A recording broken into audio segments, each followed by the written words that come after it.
Narito na nagbabagang balita sa oras na ito.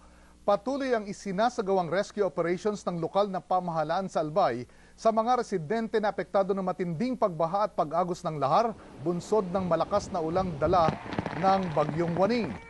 Sa Barangay Kulyat, nasa higit 10 bahay ang inanod ng malakas na agos ng tubig.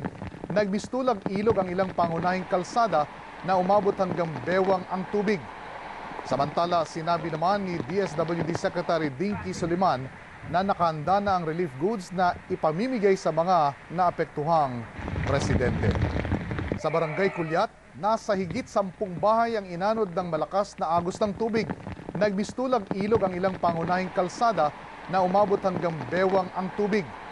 Samantala, sinabi naman ni DSWD Secretary Dinky Soliman na nakahanda na ang relief goods na ipamimigay sa mga naapektuhang residente.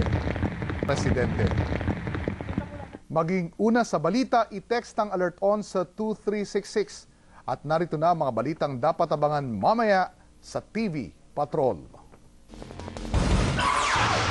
Klase sa ilang paaralan sinuspinde, ilang flight sa NAIA kanselado dahil sa Bagyong Waning. Ilang bayan sa Albay at Camarines Sur lubog na sa baha.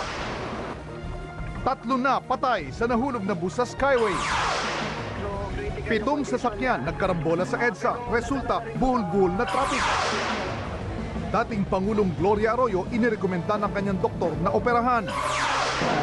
At exclusive ang mga eksena sa binyag ng anak ni Chris Taranillo. Abangan sa TV Patrol.